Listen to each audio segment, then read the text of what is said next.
보시면 너희 중에 이와 같은 자들이 있더니, 자, 이 말씀을 보시면 무슨 뜻이냐면 한때 과거에는 그렇게 했는데 지금은 아니다, 안 한다, 이 뜻을 내포하고 있는 말씀입니다. 자, 그러면 과거에는 뭘 했느냐? 그 내용이 9절하고 10절에 나오는데요. 보시면 불의한 자가 하나님의 나라를 유업으로 받지 못할 줄을 알지 못하느냐?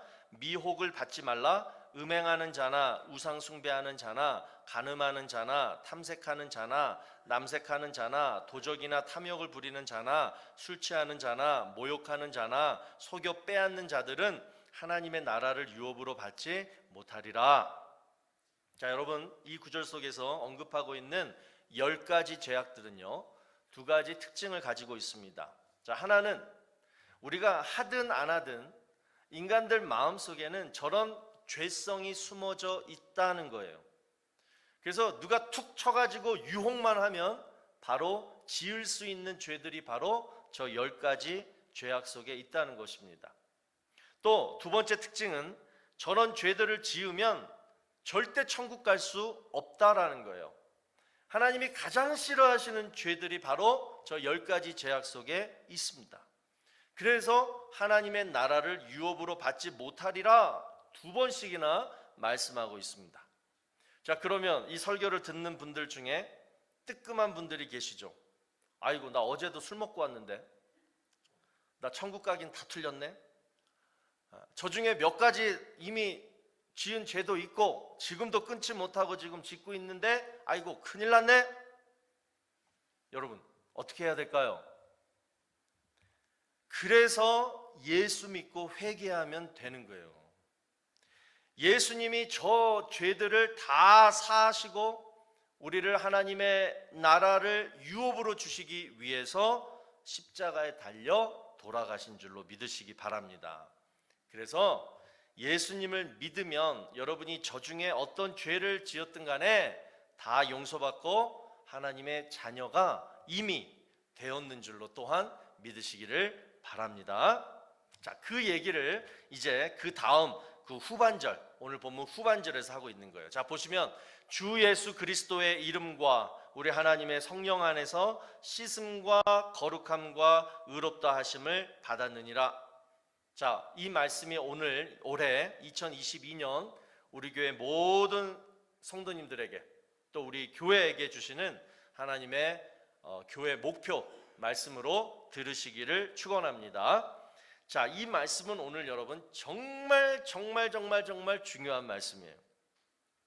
여기서 먼저 우리가 주의 깊게 살펴봐야 할 세 단어가 나오는데 씻음, 거룩함, 의롭다 하심. washed, sanctified, justified. 이 세 단어예요. 우리가 천국 가려면, 구원 받으려면 이 세 가지가 있어야 된다는 거예요. 내 죄가 깨끗하게 씻어져야 되고, 거룩한 하나님의 자녀가 되어야 되고, 그리고 하나님이 보시기에 의롭다. 여기서 의란 뭐냐? 하나님이 정하신 기준이 있는데 그 기준에 도달했다라는 거예요. 그래서 의롭다. 여러분, 이 세 가지가 충족이 되어야지 우리 천국 갈 수 있습니다. 구원받을 수 있습니다.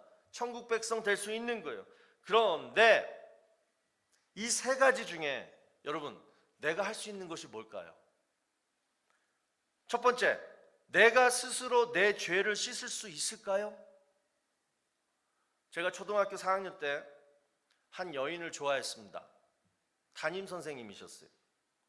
근데 하루는 이제 이 선생님이 그날도 이제 제가 장난치다가 걸려가지고 남아서 이제 복도 청소를 막 하고 있는데 선생님이 층계단에 올라오시면서 저한테만 개인적으로 이런 말씀을 하시는 거예요. 지금도 잊을 수가 없어요. 형만아, 너는 다 좋은데 이 목에 때만 없으면 참 이쁠 것 같아. 제가 그 얘기를 듣는 순간 얼마나 창피했는지. 그래가지고 여러분, 그 다음날부터 제가 어떻게 했겠어요? 떼수건도 아닌 수세미로 그냥 맨날 목을 막 그냥 이게 막 했어요. 그러니까 막 피가 나죠. 막 깍대기가 지죠. 우리 어머니가 저 목욕시키면서 야, 목이 너 왜 그러냐? 말도 못 하겠고. 저는 어떻게 해야지 목이 때가 없고 깨끗하게 하얗게 되는지를 몰랐어요. 그래서 한 학기 동안 제가 고민을 많이 했던 것 같아요. 여러분, 우리도 이와 똑같은 고민을 할 때가 있습니다. 어떻게 해야지 내 죄를 씻을 수 있을까? 그래서 착한 일 많이 해야 되나? 교회 잘 다니면 될까? 특별히 우리가 뭐 어떤 병 들어가지고 막 시름시름 앓을 때, 하나님, 제가 잘못한 거 용서해 주세요. 어떻게 하면 내 죄가 다 깨끗하게 씻어질까요? 그래서 이 병이 나을까요? 우리 이러잖아요. 아프면 막 그러잖아요. 여러분, 우리의 죄를 씻을 수 있는 방법은 오직 한 가지. 그러나 그 방법은 너무나 간단하고 너무나 명확합니다. 뭐냐? 오직 예수 그리스도의 피밖에 없는 거예요. 예수 그리스도의 피를 믿는 거예요. 그래서 찬송가 252장 이 가사가 있잖아요. 나의 죄를 씻기는 예수의 피밖에 없네. 다시 정케 하기도 예수의 피밖에 없네. 예수의 흘린 피 날 희게 하오니 귀하고 귀하다. 예수의 피밖에 없네.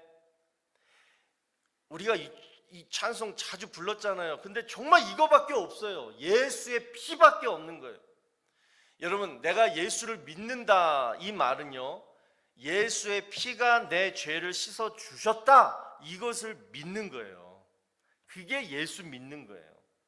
이 사실을 내가 인정하고 믿으면 여러분의 죄가 다 씻어지는 줄로 다시 한번 확인해서 믿으시기 바랍니다.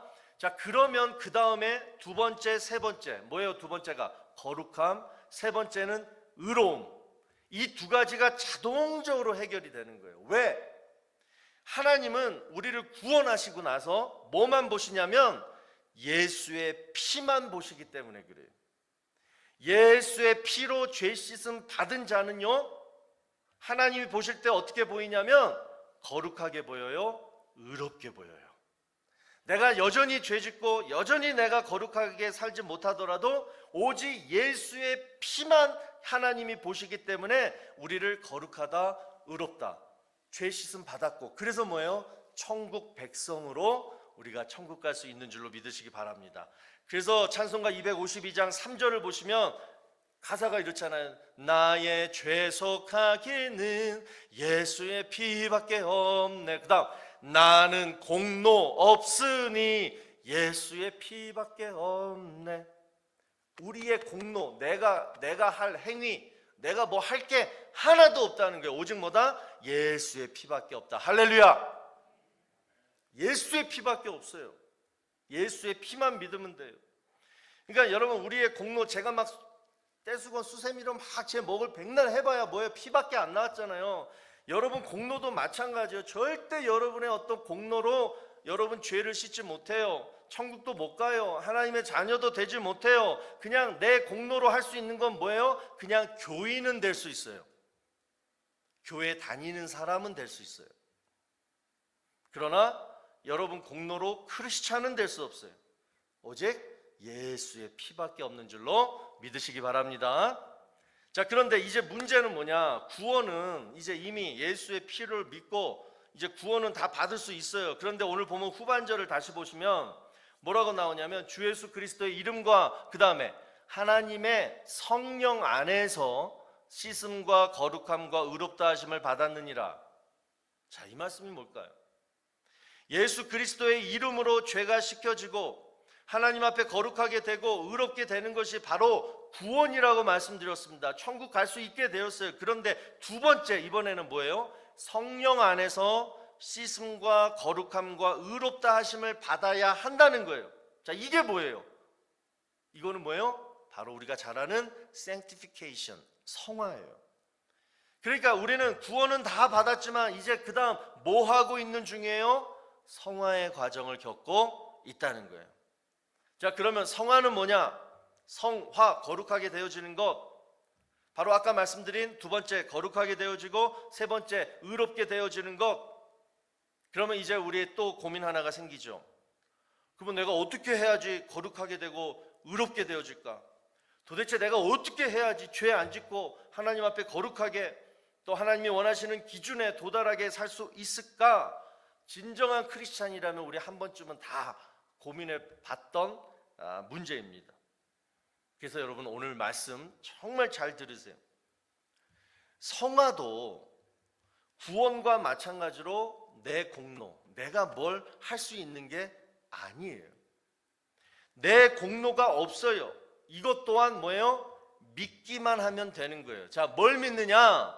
구원은 예수님만 믿으면 되죠. 예수의 피가 내 죄를 사해 줬다. 그러면 성화는 뭘 믿느냐? 다 따라서 해보세요. 성령의 역사. 성령님이 역사하신다. 성령님이 계시고 성령님이 나를 거룩하게 의롭게 만들어 주신다. 이것을 믿으면 성화가 되는 거예요. 할렐루야. 예수님이 십자가에서 내 죄를 위해 피를 흘리시고 그 피로 내 죄가 씻겼다. 뭐예요? 예수님이 하신 일을 내가 믿으니까 뭘 받았어요? 구원을 받았잖아요. 마찬가지예요. 성령이 이제부터 나를 거룩하게 의롭게 만들어 가실 것이다. 앞으로 성령님이 하실 일, 성령의 역사를 이 시간 우리가 믿고 순종하는 거예요. 그래서 성화는 내가 하는 게 아니라 뭐요? 성령이 나를 성화시켜 주시는 줄로 의지하고 믿는 거예요. 그럴 때 성화가 되는 거예요. 그래서 오늘 우리가 살펴보자 하는 것이 바로 이겁니다. 그러면 성령의 역사는 어떤 사람한테 잘 이루어질까? 예수님의 구원 사역은 2000년 전 과거 일이었어요. 그래서 지금 현재 내가 그 과거에 2000년 전 나를 위해서 십자가에 달려 돌아가신 거 그 사실을 그냥 믿기만 하면 되는데 성령의 역사는 다르죠. 뭐예요? 지금 이루어지고 있고 앞으로 이루어질 일이에요. 따라서 나도 뭐예요? 협력하는 거예요. 내가 성화하고 뭐 내가 주인이 돼서 막 이렇게 가는 게 아니라 성령님이 주도적으로 하시는데 나는 뭐예요? 팔로우 하는 거예요. 협력하는 거예요. 따라가는 거예요. 자, 그래서 이 시간 우리가 살펴볼 게 뭐냐? 성령님과 함께 협력하는 방법이 뭐냐? 내 삶 속에 내 심령 안에 성령의 역사가 강하게 이루어질 수 있도록 내가 성령님께 도와줄 수 있는 방법이 뭐냐? 첫 번째, 나를 잘 알자. 이거예요. 나 자신에 대해서 제대로 알고 있어야지 여러분 성령의 역사를 믿게 되고 사모하게 됩니다. 그냥 무턱대고 여러분 성령님 계십니다. 성령이 역사하시면 여러분 거룩하게 되고 의롭게 됩니다. 하나님의 성령님의 역사를 믿으십시오. 제가 매 주일 아무리 외쳐봐도요, 여러분이 여러분 자신에 대해서 잘 모르고 계시면요 성령의 역사를 체험하기가 힘들어요.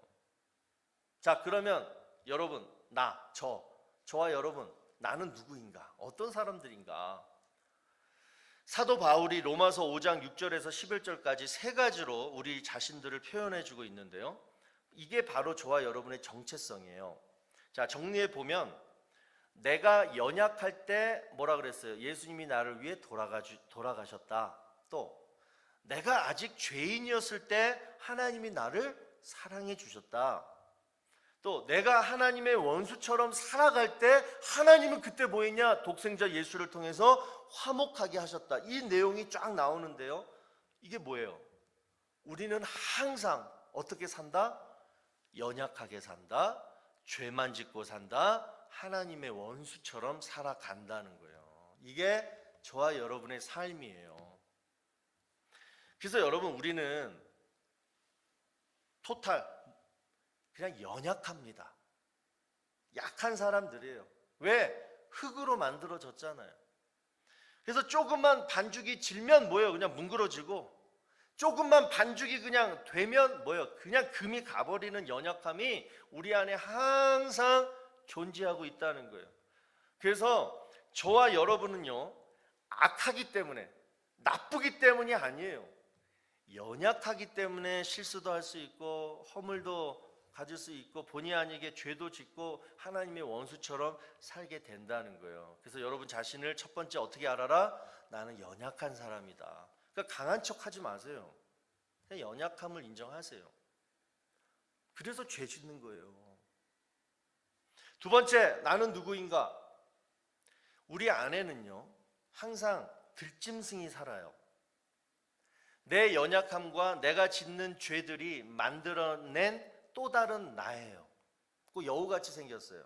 제가 보지는 않았지만 그 들짐승은요 항상 욕망, 쾌락을 쫓아서 먹고 삽니다.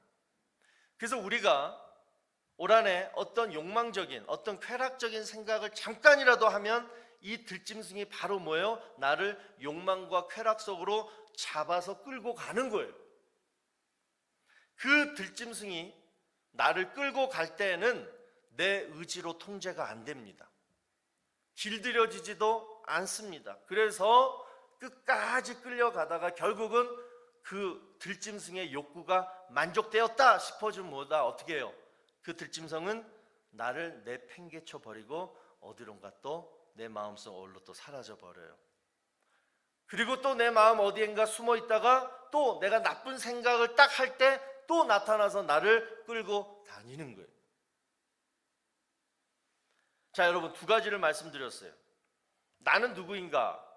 연약하다. 그래서 죄를 짓는다. 그래서 하나님의 원수처럼 살아간다.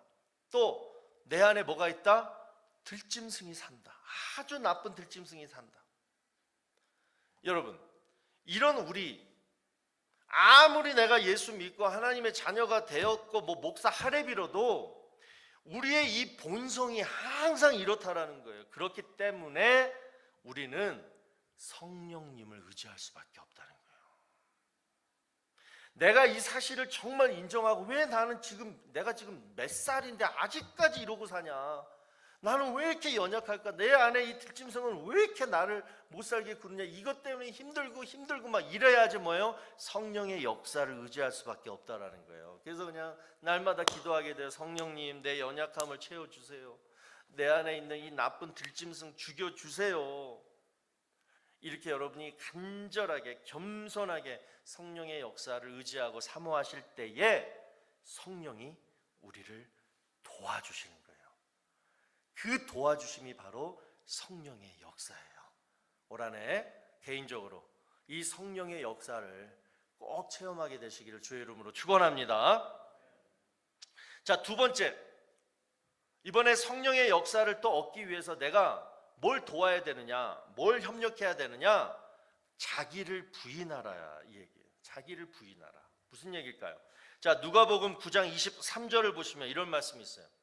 아무든지 나를 따라오려거든 자기를 부인하고 날마다 제 십자가를 지고 나를 따를 것이니라. 자, 저 영어 성경 보세요. He must deny himself.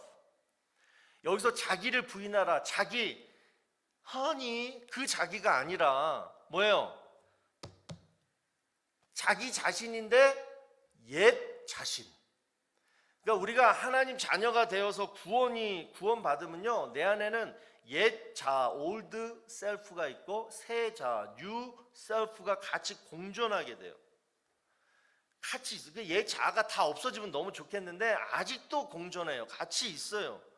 그래서 옛 자란 뭐예요? 하나님 믿기 전의 모습. 즉 내가 막 그냥 주인이 되어가지고 내 맘대로 막 살았고, 그리고 아까 그 말씀드린 그 들짐승이 막 그냥 이끄는 삶, 육체의 막 정욕대로 막 나를 함부로 막 그냥 욕망과 쾌락 속에 막 그냥 막 그냥 끌려다녔던 그런 삶, 이게 옛 자인데 이런 옛 자를 뭐하라? 부인하라라는 거예요. 부인하라. 나 아니야. 여기서 부인하라라는 말이 뭐예요? 나 그거 나 아니야. 막 그런 생각이 들면 아니야, 나 끝났어. 그거는 옛날에 내 삶이었어. 지금은 새로운 자, 새로운 피조물로 살고 있는데 왜 자꾸 옛 자아가 생각이 나는 거야? 여러분이 뭐예요? 막 부인하는 거예요. 이게 예수님이 말씀하신 자기를 부인하라 이 얘기예요. 여러분, 이 얘기 아십니까? 하나님은요, 전 인류를 구원하기 위해서 먼저 어디를 택하셨어요? 팔레스타인 땅, 옛날의 가나안 땅, 거기 이스라엘 민족, 거기를 선택하셔서 구원하시고 거기서 또 짜자자 해가지고 전 세계에 복음이 전파된 거 아닙니까? 자, 그런데 그 이스라엘 민족 팔레스타인 땅에 사는 그 사람들을 뭐라고 부르냐면 히브루인이라고 불러요. 히브루인. 자, 히브루인이라는 이 이름의 뜻에는 두 가지가 있어요. 첫 번째, 정처 없이 떠돌아다니다가 이렇게 떠돌아다니다가 가나안 땅에 이렇게 들어와 가지고 정착한 민족을 말해요. 그걸 히브르라 그래요. 그러니까 뭐요? 이미 가나안 땅에 살고 있었던 그 가나안 족속들이 그 사람들을 볼 때 어떻게 봤냐면 아유 불쌍하다, 그지 같다, 나그네 같다, 외로워 보인다. 그래서 그 사람들을 뭐라고 불렀냐면 에이 하비루 같다, 하비루 하다가 히브루인이 된 거예요. 그러니까 원래 히브루인의 뜻은 뭐라고요? 연약하다, 외롭다, 불쌍하다 이런 뜻이에요. 자, 두 번째 히브루인의 뜻은 뭐냐? 강을 건넌 사람이다 이런 뜻을 가지고 있어요. 여러분 히브루인의 조상이 누구예요? 아브라함이죠. 그러니까 아브라함이 바벨론 지역 그 갈대아 우르 땅을 떠나서 가나안 땅으로 이렇게 들어올 때 무슨 강을 건넜냐면 요즘에 유프라테스 강이 있는데 그 강을 건너가지고 가나안 땅에 온 거예요. 근데 그때 창세기 14장 13절을 보시면 가나안 땅 사람들이 아브라함을 뭐라고 불렀냐면 강을 건너서 왔다. 그래서 히브루 사람이다 이렇게 불러요. 그 구절이 나와요. 그게 뭐다고요? 강을 건넌 사람이다. 자, 이게 참 의미가 있는 것 같아요. 뭐냐? 여러분, 히브루인은 뭐예요? 하나님이 택하시고 구원시킨 그 구약시대 사람들이에요. 바로 신약시대 우리의 모습을 보여주는 거예요. 근데 히브루인의 뜻이 뭐라고요? 연약하고 외롭고 불쌍해요. 그 다음에 뭐예요? 그런 사람들이 뭐예요? 하나님의 구원의 손길로 강을 건넜다는 거예요. 강 저편에서 강 이편으로 건넜다는 거예요. 여러분, 이게 바로 뭐다? 구원이라는 거예요. 아브라함이 유프라테스 강을 건너지 않았으면 갈대아 우르 땅에서 평생 우상만 만들고 섬기다가 죽었을 거예요. 여러분, 우리도 마찬가지예요. 하나님이 우리를 택하시지 않았으면, 하나님이 우리를 구원하시고자 예수님을 이 땅에 보내시지 않았으면 우리는 절대 그 강을 건널 수가 없어요. 근데 우리가 그 강을 어떻게 건넜어요? 예수님의 십자가 다리. 그 예수님의 십자가를 밟아가지고 그 다리 삼아가지고 우리가 강을 건넌 거예요. 할렐루야, 믿으시기 바랍니다. 그래서 우리는 뭐예요? 이미 강을 건넜어요. 은혜의 강을 건넜어요. 그랬으면 다시는 여러분 건넜으면 다시 저편으로 돌아가면 안 된다는 거예요. 이것이 뭐예요? 자기를 부인하는 거예요. 나 이제 저 강 저편으로 안 가. 과거의 삶으로 돌아가지 않아. 이거예요. 제가 어떤 분한테 이런 얘기를 들었어요. 옛날에 이민 초기 시대 때 그 미국으로 이민 오신 분들 중에 그 한국에서 죄 짓고 이렇게 도망 오신 분들이 많이 있었다고 해요. 근데 그분들이 미국에 오셔가지고 뭐라고 하냐면 다 뻥을 치는 거야. 나는 한국에서 막 뭐 했다 막. 가락시장 그 니아가에서 그냥 동네에서 수박 팔던 사람이 미국에 와서 뭐라 그러냐면 나 가락동 시장 사장이었어 뭐 이랬다는 거예요. 이렇게 막 뻥을 친 거예요. 근데 여러분, 사실 그거 당연한 거 아닙니까? 아니, 태평양을 건너가지고 새로운 땅에 왔는데 굳이 내가 무슨 죄를 졌다, 내가 뭐 했다, 그래서 그런 과거를 밝히고 살아갈 이유가 있습니까? 물론 거짓말까지 하면서 막 부풀릴 필요는 없지만 스스로 이제 새로운 마음으로 살겠다고 그렇게 사는데 저는 충분히 이해가 가요. 충분히 이해가 가요. 지금이야 뭐 인터넷 좀만 쳐도 그냥 저 사람 뭐 했는지 다 나오는 시대지만 옛날에는 그랬다는 거죠. 여러분, 우리도 은혜의 태평양을 건넌 사람들이에요. 건널 때 어땠어요? 옛날 욕망, 쾌락, 상처, 눈물 다 태평양 바다에 떠내려 보내고 이제 건넜어요. 하나님만 주인 삼고 성령 안에서 내가 새롭게 거룩하게 의롭게 살아야겠다. 그리고 건넜단 말이에요. 그리고 이제 교회에서 열심히 신앙생활 하고 있단 말이에요. 그런데 여전히 아침에는 이쪽 강에 살다가 밤에 컴컴해지면 뭐예요? 저편으로 몰래 건너가가지고 또 죄 짓고 다시 아침이면 또 여기 가고 왔다 갔다 이러면 안 된다는 거예요. 올 한해 여러분, 우리 자기를 부인합시다. 옛사람의 모습 다 지워버리십시다. 그래야지 성령의 역사가 일어나는 거예요. 성령님께서 막 역사하시는데 맨날 옛날 모습 또 갔다가 또 왔다 갔다 하면 성령이 이거 뭐야 이거 왔다 갔다 헛갈린 거예요. 자기를 부인하라 믿으시고, 마지막 세 번째, 성령과 협력하는 방법이 뭐냐면 이게 가장 중요해요. 내 마음 안에 지금 성령님이 계신다 믿는 거예요.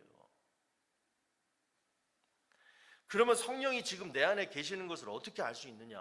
나 진짜 한 번도 못 느껴봤는데 고린도전서 12장 3절을 보시면 그대로 나와요. 자, 다 같이 읽어보십시다. 시작.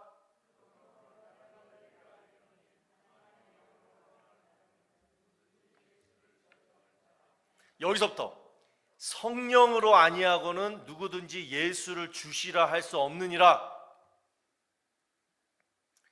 우리 안에 성령이 안 계시면 우리는 절대 마음으로 예수님을 믿을 수도 없고 입술로 예수님을 주라고 할 수도 없다라는 거예요. 하나님은 여러분 성부, 성자, 성령 하나님이십니다. 무슨 말이냐? 성부, 성자, 성령 하나님이 항상 함께 계시고 절대로 세 분이 따로 떨어져서 일하시지 않는다는 거예요. 그래서 우리를 구원하실 때에도 내가 예수를 믿고자 할 때 그때 뭐예요? 바로 성령님이 함께 하셨다는 거예요. 그리고 그 순간부터 지금까지 앞으로도 내 마음 안에서 계속 성령님이 임재하시고 계시면서 우리를 인도해 주시고 말씀을 깨닫게 해주시고 그리고 우리의 모든 죄와 연약함 속에서 뭐예요? 성령님이 건져 주신다는 거예요. 자, 그 말씀이 어디에 나오느냐?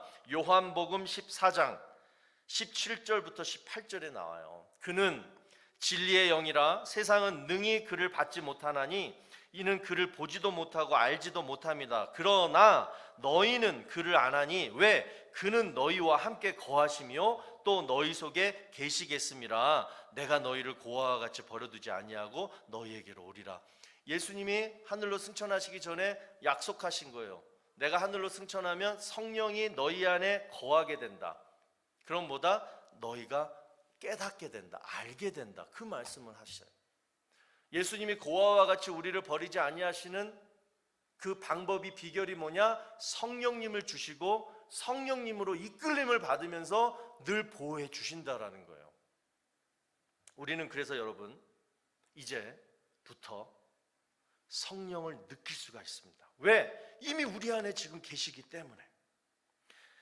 특히 우리가 고아처럼 외롭고 연약함을 느낄 때 성령이 강하게 뭐예요? 우리한테 역사하셔서 우리를 외롭지 않도록 힘을 주시는 거예요.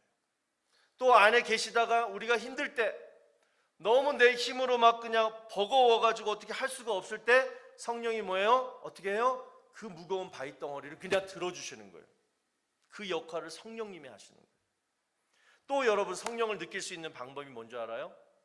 에베소서 2장 21절에서 22절 말씀에 나와요. 그의 안에서 건물마다 서로 연결하여 주 안에서 성전이 되어가고 너희도 성령 안에서 하나님이 거하실 처소가 되기 위하여 그리스도 예수 안에서 함께 지어져 가느니라. 뭐예요? 여러분이 교회 안에 들어오면 우리는 성령의 역사를 체험하게 되고 그리고 믿음이 성장하게 된다는 거예요. 그래서 종교개혁가 그 칼빈이 얘기하기를 교회는 뭐냐? 성도들의 어머니다. 왜? 물고기가 물을 떠나서 살 수 없듯이 성도는 어머니인 교회를 떠나서 절대 살아남을 수가 없다라는 거예요. 자, 이 얘기는 뭐냐? 중요한 얘기예요. 우리 모두가 하나님 앞에 다 구원받은 하나님의 백성 자녀들이기 때문에 우리 안에 누가 있어요? 성령님이 계세요. 그래서 우리는 성령의 사람들이에요. 하나님의 자녀는 뭐라고요? 성령의 사람들이에요. 그렇기 때문에 성령의 사람들은 교회 안에 모이기를 좋아해요. 성령의 사람들은 성령의 사람들끼리 모이는 것을 좋아한다는 거예요. 이럴 때 편해져요. 절대 교회를 떠나지 않아요. 성령이 근심하고 탄식하고 왜 그래? 성령의 사람들이 있는 곳에 내가 있어야지, 함께 예배 드려야지. 성령님이 막 나를 인도하시는 거예요. 여러분, 오순절 마가의 다락방에 성령이 처음 이 땅에 임할 때, 신약시대 임할 때 어땠습니까? 사도행전 2장에 보면 딱 성령이 임할 때 하늘로부터 급하고 막 강한, 그 목요일 날 우리가 들었던 그 바람 소리 있잖아요. 그 하늘로부터 급하고 그 강한 바람 소리가 막 들리더니만 그 다음에 뭐가 보였어요? 불의 혀 같은, 성령의 불길이 막 그냥 성도들 위에 막 임하는 것이 보였다는 거예요. 근데 여러분, 원래 성령님은요, 요한복음 3장에 보면 바람이 임의로 불매 그 소리는 들려도 어디서 와서 어디로 가는지 알지 못할 정도로 무슨 바람이다? 아주 약한 바람으로 표현하고 있어요. 그런데 성도들이 함께 모여서 막 기도할 때, 예배 드릴 때, 찬양할 때 뭐예요? 성령의 바람은 들려질 정도로, 눈에 보여질 정도로 강력하게 임하게 된다라는 거예요. 다시 말씀드려서 우리가 예수님을 구주로 처음 영접할 때, 그때 여러분 성령님을 거의 느끼지 못해요. 성령님은 그때 거의 느끼지 못할 정도로 우리 마음 안에 살짝 들어오세요. 저는 그랬어요. 여러분도 아마 그러셨을 거예요.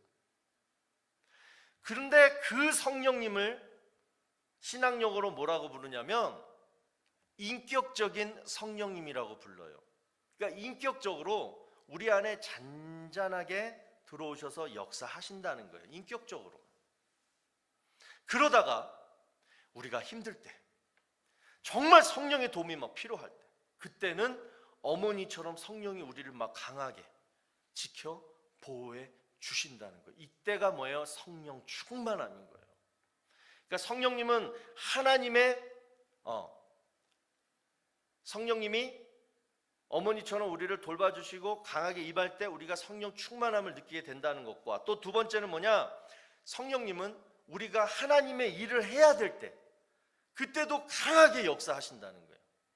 그러니까 하나님께서 교회를 세우시고 하나님의 나라를 막 확장시키기 위해서 어떤 일꾼들을 세우실 때, 또는 어떤 일꾼들을 막 보내실 때, 특히 우리 막 선교, 단기 선교 가면 막 그런 걸 느껴요.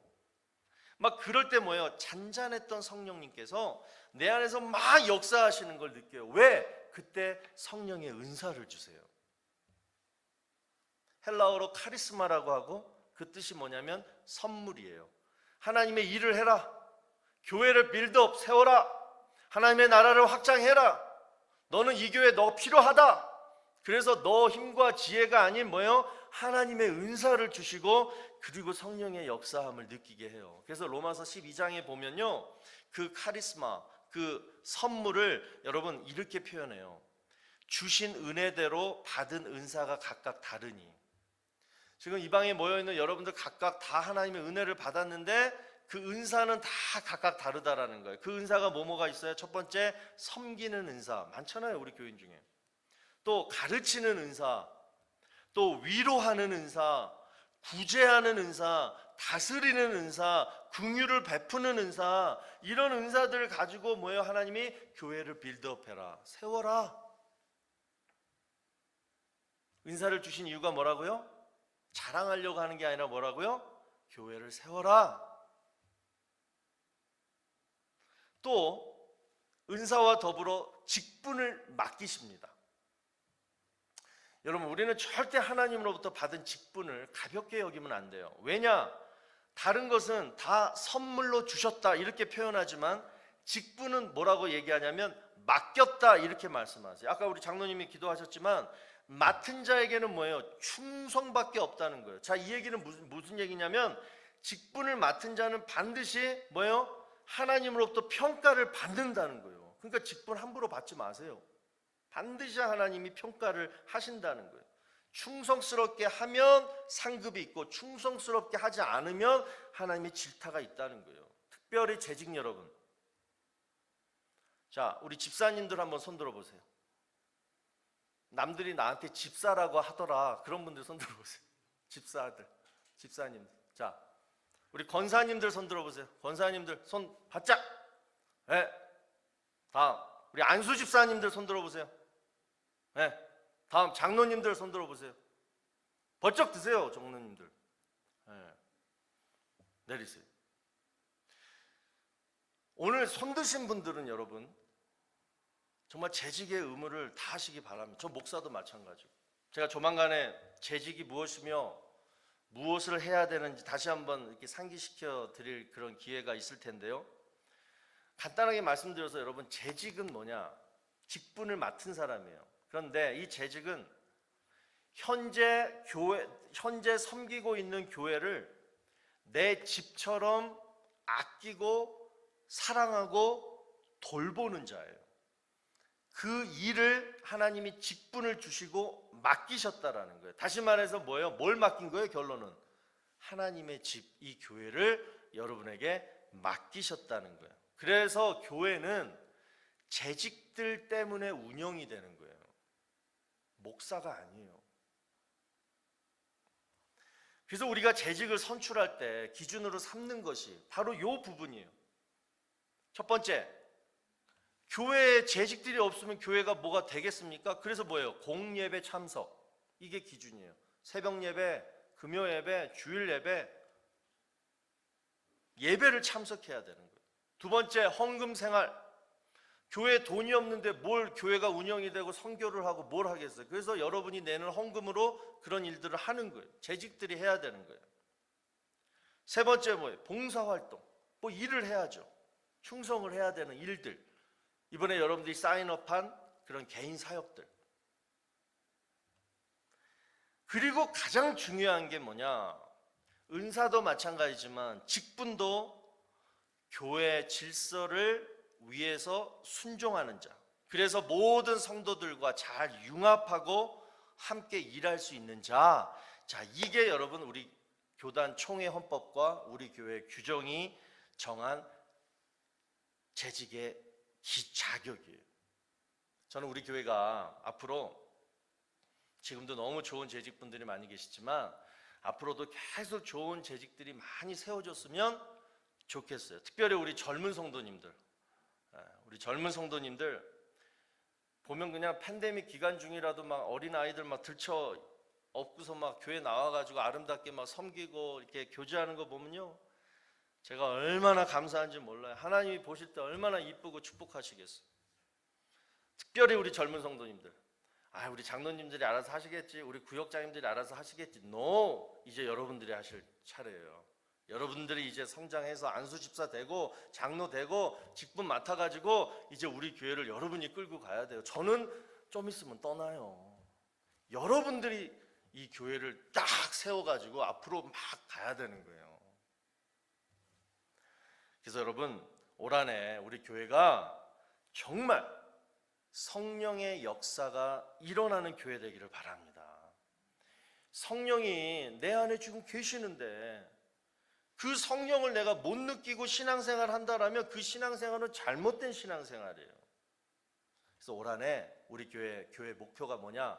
성령이 역사하는 우리 개인 심령들 그리고 교회가 되자, 이거거든요. 우리 1년 동안 한 성도도 빠짐없이 정말 성령의 역사를 체험하고 그리고 성령의 역사로 사용받는 귀한 일꾼들 되기를 주의 이름으로 축원합니다.